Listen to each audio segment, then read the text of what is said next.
කොහොමද ළමයි? ඉතින් ගොඩාක් දවසකට පස්සේ තමයි මේ වීඩියෝ එකක් එකතු වෙන්නේ. මේ වීඩියෝ එකත් කරලා ගොඩාක් දවස් මට ඉතින් එඩිට් කරගන්න විදිහක් තිබ්බේ නෑ. මම ගොඩාක් දැන් Facebook එකයි Instagram එකයි ફોකස් කරලා තියෙන්නේ. මොකද මේ මම ෂෝට්ස් වීඩියෝස් දානවා. ඒවා මට හදන්න ලේසියි. මොකද දුවත් එක්ක. ඉතින් මම ඔයාලා හැමෝගෙම ඉල්ලනවා එකතු වෙන්න මගේ Facebook page එකයි Instagram එකත් එක්ක. ජෙනී ජයකොඩි. ඉතින් ඔයාලට කොහොමද හොඳින් ඇති කියලා හිතනවා හැමෝම. ඉතින් උදේ පාන්දරම නැගිටලා දැන් මම මේ වීඩියෝ එක කරලා හරියටම සති 3ක් වගේ විතර ඇති. ඉතින් පාන්දර නැගිටලා අද වැඩ ගොඩාක් තියෙන දවසක්. ඉතින් මං හිතුවා මුලින්ම කැනල් එකක් පත්තු කරලා හොඳ හොට් වොටර් එකක් පීලා ඉවර වෙලා වැඩ පටන් ගන්නවා කියලා.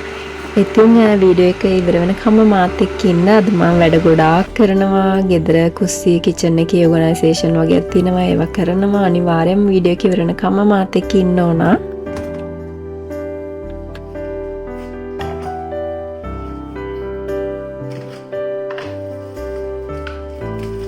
අද හස්බන්ඩ්ත් ගෙදර ඉන්න දවසක්. ඉතින් එයා හරිම ආසයි කිරිබත් කන්න. ඉතින් ඒ වගේම තමයි දුවත් එයත් හරිම ආසයි කිරිබත් කන්න. එයාගේ මම පළවෙනි උපන්දිනේටත් කේක් එක කපන්න කලින් මට මතකයි මම කිරිබත් තමයි හැදුවේ. හරිම ආසාවෙන් කෑවා. මට හිතුණා ඉතින් කිරිබත් චුට්ටක් හදන්න ඕන කියලා. මම රතු හාල් වලින් තමයි හදන්නේ. රතු හාලුයි සුදු එකයි මික්ස් කරලා. ඉතින් අපේ කිරිබත් එක හදාගෙන ඒ අතරතුර මොකද අර දෙන්න තවම නිදි. මට වැඩ ගොඩක් කරලා ඉවර කරගන්න පුළුවන් යාලා නැගිටින්න කලින්. ඉතින් එකටම කිරිබත් එක ලිපේ තියමු. ලිපේ තියලා ඉවර වෙලා කුස්සිය වැඩ ටික චුට්ටි චුට්ටි පටන් ගමු. ඉතින් මම මුලින්ම ඔයාලා දන්නනේ මම අනිවාර්යෙන් සති 3කට මාසෙකට සැරයක්වත් ඉස්සර නම් මං ඊට කලින් කරනවා. මේ මාසෙකට සැරයක්වත් අඩුම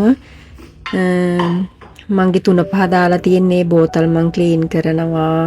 ඒ වගේම තමයි අනිත් දේවල් පරිප්පු ওই පැස්තා වර්ග ඒ දාලා තියෙන ඒවා මං මාසෙකට සැරයක් වගේ මේ ඒකේ පැස්තා ටික අයින් කරලා බොටල් එකේ ඉතුරු වෙලා තියෙනවා නම් මං අනිවාර්යෙන් ඒක සෝදලා ආයෙ දා ගන්නවා. මොකද මං හරි ආසයි ඒවර එන ෂයිනි විදිහට තියෙනවට මේ ඉතින් එහෙම තියෙද්දි ලස්සනයි ආසයි අපිට වැඩ කරන්න හිතෙනවා.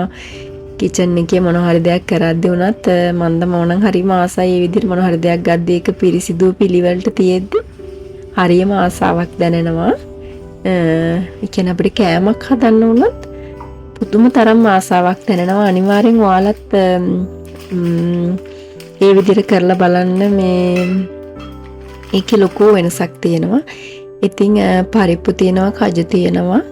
ඉතින් ওই දේවල් බොටල්ස් වලට දාගන්න ඕන. මම මුලින්ම බොටල්ස් ටික හොඳට සෝදලා ගත්තා. මම මේ දේවල් නම් වීඩියෝ කරගන්න මට බැරුව ගියා. මම ඉක්මනට කිරිබත් එක ඉදෙන අතරේ ඒ ටික ඉක්මනට සෝදලා ගත්තා.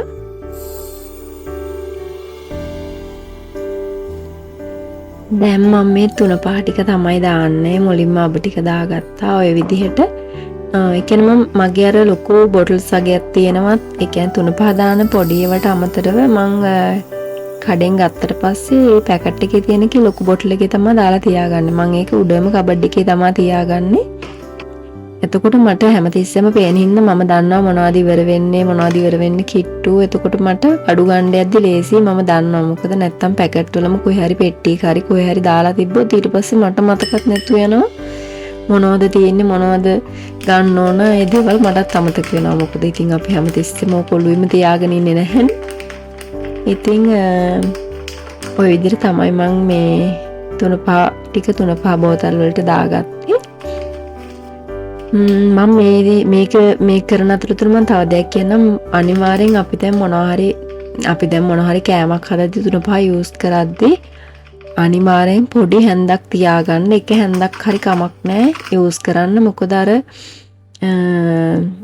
ඒ අපි 3-5 දානේ පොඩි ජායක වුණොත් ඒක හරවලා එහෙම හොද්දට දාන්න එහෙම කරන්න එපා. එතකොට අර ඒකේ වටේ වදිනවා. ඊට පස්සේ මූඩියෙන් වහද්දී ආයේ මූඩියෙත් වදිනවා. මම නම් ආසම නැති දෙයක් ඒක. ඒ වගේම තමයි අපේ අතේ මොනවා හරි ඔයිලි ගතියට වගේ තියෙද්දි බෝතල් අල්ලපුවා ඊට පස්සේ ඒක එළියේ වදිනවා. ඒක නම් සාමාන්‍යයෙන් වෙන්න පුළුවන්. ඉතින් ඒකින්ද තමයි මාසෙකට සැරයක්වත් අපි මේ දේවල් සෝදලා පිරිසිදු කරලා තියාගන්න ඕන. මම නම් ගොඩක්ම අනිත් කබඩ්ස් වල තියෙන දේවල් මේව කරේ නැතත් මේ 3-5 තියෙන එක නම් මාසෙකට සැරයක් අනිවාර්යයෙන්ම කරනවා. මොකද හැම තිස්සෙම මේක අතපත ගෑවෙනවනේ. හැමදාම අපි උයනවනේ සාමාන්‍යයෙන් දවස් දෙකකට සැරයක්වත් අඩුම. ඉතින් ඒක නිසා මේ දේවල් මේ විදිහට පිරිසිදු තියාගත්තේ කුස්සිය වැඩ කරන්නත් ආස හිතනවා. ඇහැටත් ප්‍රියයි. කවුරු හරි දැන් හස්බන්ඩ් හරි මොනවා හරි හදන්න ගත්තාම දන්නවා මේක තියෙන්නේ කියලා. ඒ කියන්නේ කියන්න දෙයක් නැහැ. 아무තුවෙන් පේනවා පැහැදිලිව මේ දේවල් මේ තැන්වල තියෙන්නේ කියලා.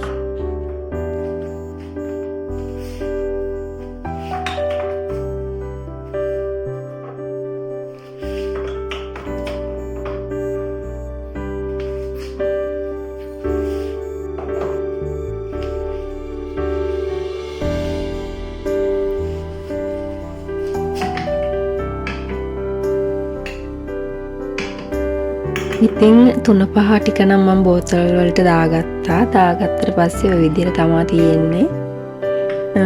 ඉතින් මම ඒකත් හරිම කලාවකට තමයි තියන්නේ. මේ මගේ ආසම කොටසක් මේක කිචන් එකේ තියෙන. හරිම කලර්ෆුල් හැම තිස්සෙම ආරෙන කබඩ් එකක් තමයි මේක. මොකද අපි හැම තිස්සෙම යූස් කරනවානේ. කෑලි මිරිස් 3-5 මොනම හැම තිස්සෙම යූස් කරන දේවල්නේ. මොනවා හරි අපි හදද්දී කියන්නේ ලංකාව විදිහට හැදුවේ නැතත් ගම්මිරිස් ඔය වගේ සුදු ලුණු කුඩු හැමදේම යූස් කරනවානේ. ඉතින් ඔය විදිහට තමයි හරි චූටි කබඩ් එකක තියෙන්නේ මගේ මේ ටික. ඒ වුණාට මම ඒ ටික පිළිවෙලට මට පුළුවන් විදිහට පිරිසිදුව මේ විදිහට තමයි තියාගෙන තියෙන්නේ. මගේ ආසම කොටසක් තමයි කිචන් එකේ තියෙන මේක. ඉතින් කජු ටිකයි පරිප්පු ටිකයි දාගෙන ඉවරයි. දැන් කිරිබත් එකත් හැදිලා තියෙන හින්දා මම බැලුවේ ඒක පිඟානට දාගෙන ඊට පස්සේ මම ලුණු මිරිසත් හදා ගන්න ඕන. අර දෙන්න නැගිටින්න කලින්. ඉතින් අපි එකටම කිරිබත් එක පිඟානට දාගෙන එක කැට කපා ගමු.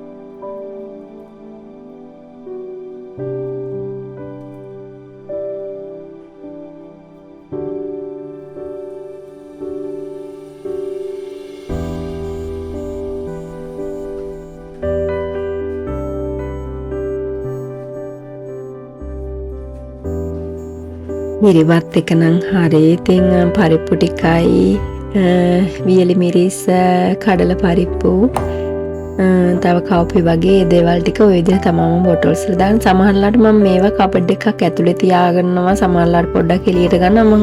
මම ඔයාලා දන්නවා ඇති මාගේ වීඩියෝස් මුලින් ඉඳලා බලපු අය දන්නවා ඇති. මගේ කිචන් එක සතියක් එක විදිහකට තිබ්බොත් ආයි ළඟ සතිය සම්පූර්ණයෙන්ම වෙනස්කම් තියෙන තැන් වෙනස් කරනවා. බඩු තියෙන තැන් වෙනස් කරනවා. මං හරි ආසයික මගේ ඇහැට.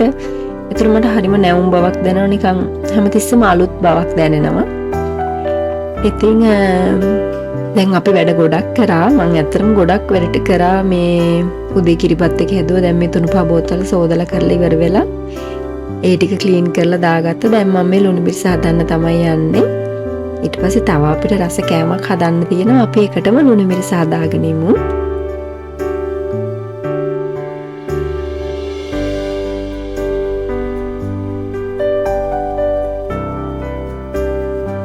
ඉතින් මම ගොඩක් වෙලාවට ලුණු මිරිස් මේ විදිහට කොටලා තමා ගන්න. ඉතින් මම අර විසි වෙනවන්න මෙන්න මේ විදිහට පොඩි කවරයක් දාලා කවර් කරගන්නවා. මොකද නැත්තම් හැමතැනම විසි වෙනවනේ. මේ ගොඩාක්ම ලොකු මේ වංගෙඩියක් අර චූටි වංගෙඩියක් තියෙන්නේ මල් ළඟ. ඉතින් ඒකේ කොටද්දි මෙයා වෙන හින්දා මං ඒකට අර විදිහට shopping එකකින් වහගෙන තමයි කොටන්නේ. ඉතින් මේ විදිහට කරන ඔයාලා කවුරු හරිත් ඇති අනිවාර්යෙන් මේ වීඩියෝ එක බලන. ඉතින් මේවා ඉතින් පොඩි ට්‍රික්ස් නේ. අපිම හොයාගන්න දේවල්. ඉතින් මං අර ක්‍රීම් වෙනකම්ම ලුණු මිරිස මේවා කරේ නෑ. පොඩ්ඩක් කෑලි හිටින්න තමයි මේ කොටා ගත්තේ උම්මලකට එහෙම හොඳට දාලා කෑලි මිරිස් ටිකක් වැඩිපුර දාලා අපි ගොඩක් සැරට කනවා. මම නම් චුට්ටක් අඩුයි හස්බන්ඩ් ගොඩක් සැරට කන කෙනෙක්. ඉතින් දැන් මමත් ඒ හින්දා පුරුදු වෙලා මේ ඉතින් මේ මිරිස් ටිකක් වැඩිපුර දාලා ලුණු මිරිස හදාගත්තා. ඉතින් අර දෙන්න තවම නැගිට්ටේ නෑ. ඉතින් ඒකින්ද දැන් මං කුස්සිය අනිත් වැඩත් කරලා හින්දා මට හිතුණා රෝල්ස් ටිකක් හදන්න ඕන කියලා. ඉතින් මං ඒකේ කරිය තමයි දැන් මේ හදාගන්න ලෑස්ති වෙන්නේ.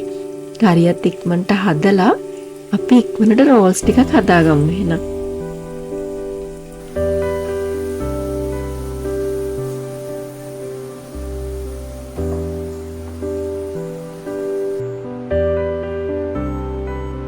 මම ගොඩක් වෙලාවට රෝල්ස් හදන්නේ ස්ප්‍රින් රෝල්ස් හදන ෂීට් එකෙන් තමයි. ඒකෙන් හරිම ලේසි හදන්න. ඒ වගේම මාර ක්‍රිස්පි. සමහර අය නම් කැමති නෑ මේකෙන් හදලා කන්න. ඒනට මේ මම නම් මේකෙන් හදන්නේ. මේ එක ගොඩක් මේ ක්‍රිස්පියට එනවා. ඉතින් මම ওই විදිහට රෝල්ස් ටිකක් වැඩිපුර හදලා මම සාමාන්‍යයෙන් සතියකමාරකට දෙකකට වගේ ෆ්‍රීසර් කරලා තියා ගන්නවා. ඉතින් එතකොට ලේසි ඕන වෙලාවට අරගෙන බෙදලා ගන්න තමයි තියෙන්නේ. මම කට්ලට්ස් තේම තමයි කරන්නේ. මොකද මේ එතකොට ඉතින් හරිම ලේසි මේ හැමතිස්සෙම මොකද ඒක හදන්න ටිකක් වෙලා යනවනේ. ඉතින් ඔය විදිහට තමයි අද වීඩියෝ එක. thank you so much වෙනදා වගේම ඔයාලා මාත් එක්ක හිටියට. ඉතින් ඉක්මනට ආයෙත් වීඩියෝ එකක් අරගෙන මං එනකන් පරිස්සමට ඉන්න ඕන. බායි වෙනම් ඔයාලා හැමෝටම.